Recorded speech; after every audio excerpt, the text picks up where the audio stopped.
Alright, so I wanted to go ahead and talk about this today because I got a lot of comments about this. And let's just cut this right down, nip this in the butt as quickly as possible. Did La'el Collins ask to be released yesterday?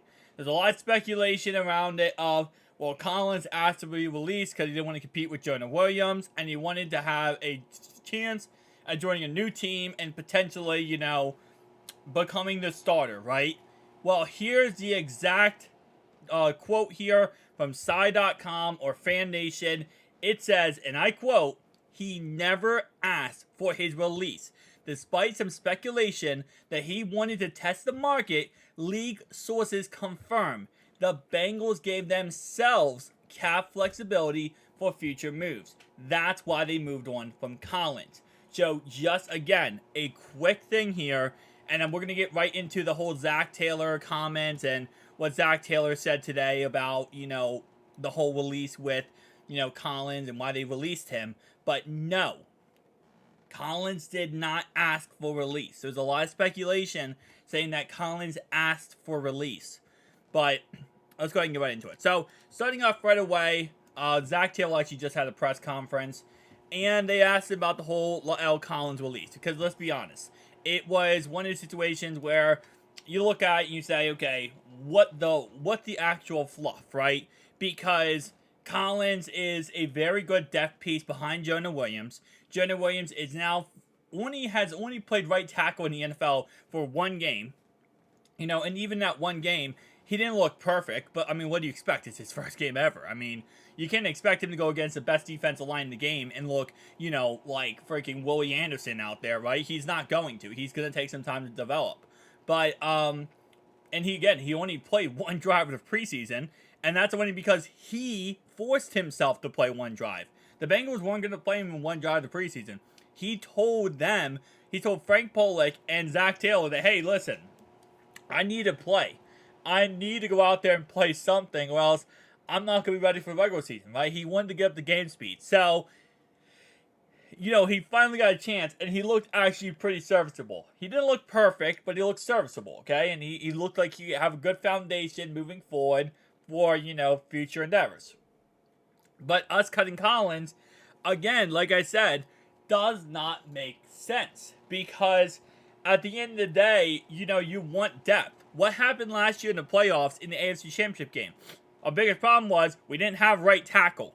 Hakeem was our right tackle. Carmen was our left tackle. Carmen actually looked pretty good at left tackle, not gonna lie to you. And honestly, knock on wood here, but if we do lose Orlando Brown, I'm actually not really scared of Jackson Carmen at left tackle. He looked very competent throughout the whole entire playoffs. I am very confident he can be a left tackle. He is not a right tackle. I don't care what anyone says. And I thought, listen, I was the biggest truther going into the offseason for Jackson Carmen. He is not, and I mean not a right tackle. He can't play it. He sucks. He's trash. But he's a good left tackle, and that's why they kept him. Because he can play left tackle. Now, I won't say he sucks, he's trash. Because this is the first, again, it's the same thing with Jonah Williams. This is the first time he's played it. The first time he played right tackle was this offseason in training camp and preseason. So, let me retract my statement. He doesn't suck as in the fact that, he's been there for a very long time and he's clearly shown that he can't play right. No, he got a chance, he got an opportunity, and he was not good. So, is it possible in the future if he develops more? Yes, but listen, the guy can play left tackle. So, I mean, it is what it is, right? He can play left tackle. So, that means, obviously, yes, we have right tackle Jonah Williams. Now, there's always questions of, well, what happens when Collins comes back? Is it his job? Is it Jonah's job? And, Jonah obviously is playing so good right now. Is it going to be his job moving forward? Is Collins just going to be a depth piece? And are we going to accept to pay $8 million for a backup depth piece? Or, hypothetically speaking, is Collins going to accept himself to be a depth piece? Because, let's be honest, when Collins comes back healthy, he's made it very clear himself that he wants to, become a starter in the league. He wants to become a starter for this team. And it's really difficult when you have a guy who wants that, but then you're like, I'm sorry, but you got hurt, dude, and he took your job. And that's a very difficult situation to kind of go in, right? So, with that being said, here's what Zack Taylor had to say and the breakdown of everything. He said, "There's never a great time to do it, and it sucks when you have to tell a guy that," Taylor said of letting Collins being released. And just even more speculation confirmed here, Zack Taylor would not have said that if Collins asked for a release. If Collins said, "Hey coach, I wouldn't be released," he would not have said it's never an easy job to tell him, you're being released. What he would have said is, we granted his wish of being released based on what he told us, right? So again, like I said, just for the speculation here, no, he did not ask to be released. Collins signed with the Bengals last year and played well until suffering a torn ACL in December. This offseason, the Browns signed Orlando Brown to play left tackle and moved. This offseason, the Bengals. Why did I say the Browns? Okay, I saw Orlando Brown and I thought the Browns. The Bengals signed Orlando Brown to play left tackle and moved Jonah Williams to right tackle. And Collins became the odd man out. He really did. Again, because there was all this speculation of, Jackson Carman looks good at right tackle, or will he look good at right tackle? If he does, and he looks like a capable backup, well, what do you do with Collins? Because he's costing us, 7 point whatever million, or there's all this speculation of what do you do with Collins, and then it kind of breaks down to, well, again, if Jackson Carman doesn't work out, then Collins is the backup, and we have offensive line depth. And we have something that we didn't have last season going into playoffs. But if, Collins doesn't work, if Carman does work out, then yeah, maybe you either move Collins to left tackle, to guard, or you trade or cut him, right? And that was really the breakdown of everything and how we kind of looked at it going into the season. We had a problem, right? We had a good problem, as they would say. We had a problem that everybody wants to have, which is we have too many good players. And now we have to kind of figure out what we're going to do. And the best idea was just to sit back, relax, and let the problem help us out, right? And that was kind of really the breakdown of what everyone was thinking, myself included. So again, when we cut Collins, it kind of threw me for a, loop. And I do trust the process. I do trust Coach Taylor and, this upper management of the Cincinnati Bengals. And I trust they're doing the best idea and the best for them, right? Keep in mind, and I'll read the rest of this in a second, but I do want to bring this up because it's very important to kind of get a general gist of why we want to cut Collins, is that, Joe Burrow's contract we looked at earlier is now $19.5 million cap hit this year. His cap hit has gone up $8 million, right? So that means if we didn't cut Collins, and this is after we cut Collins, the cap hit here, we had $12.2 million.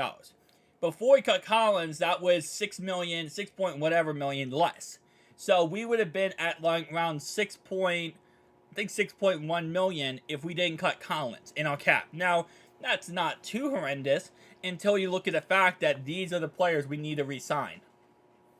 Yeah. So having an extra $6 million works out very well for this. But again, like I said, you could also look at a perspective of, well, why don't you just keep him for the season and then let him go? I'll cut him after the season's over. Why don't you just do that? Because then you could have him for the season as offensive line depth. The Bengals do not work on contracts during the season, right? They don't work on a new contract during the season. So there's no point to really, cut the guy now. Why not just cut him later and then, it's a difference? Well, the reason why is because of when you cut a player depends on how much money you save. So, for example, if you cut him now, 1 week into the season, Collins had a paid per game basic. So, meaning every game he played, he got paid for it, right? Now, right now, he starts off the season on the PUP list. So, the first 4 games, he's not getting paid. After 4 games, he's getting paid. So, that kind of counts toward them, and that's guaranteed money for every single game after the 4 weeks. So, that's kind of the general gist of what they were thinking, in my opinion. But he said here, it's tough. There's never a great time. He worked really hard for us, Taylor said. I have a lot of respect for L. Collins and the way he went about business. He gave us some really good snaps last year until the injury. I enjoyed being around L. Collins. Taylor said the Bengals are confident in backups Dante Smith and Jackson Carman if either Brown or Williams misses time. Dante had a good camp for us. He really did. Like, no, I'm not even kidding, guys. That's an understatement. I have never seen so many coaches so buzzed and so amazed by one single player's, like, outtake on camp than Dante Smith. That's why Hakeem got cut. That's why they kept him. As we continue to develop guys like Dante and Jackson Carman, who can give us good tackle snaps if needed, we feel good about our depth there. And I'll be honest with you, I think they were going to cut. They were not. No, I don't think they're going to, but there was a chance they cut Jackson Carman if they did not move him to left tackle the last 2 weeks of camp and the last preseason game. If they did not move him to left tackle, he could have been cut. But because they moved him to left tackle and he looked so good again, that's the reason why they kept him. But yeah, like I said before, it's a really, it's this crazy situation, right? Let's be honest. No one's going to sit here and say, oh, this is, whatever. I mean, it happens. Like, no, this is crazy, but it is what it is. You can't really dwell on the fact that, what happened. We just kind of have to move forward and, kind of go on from here. And it will be fine. We'll definitely be fine. Will we pick up somebody else in free agency? Probably not, to be honest.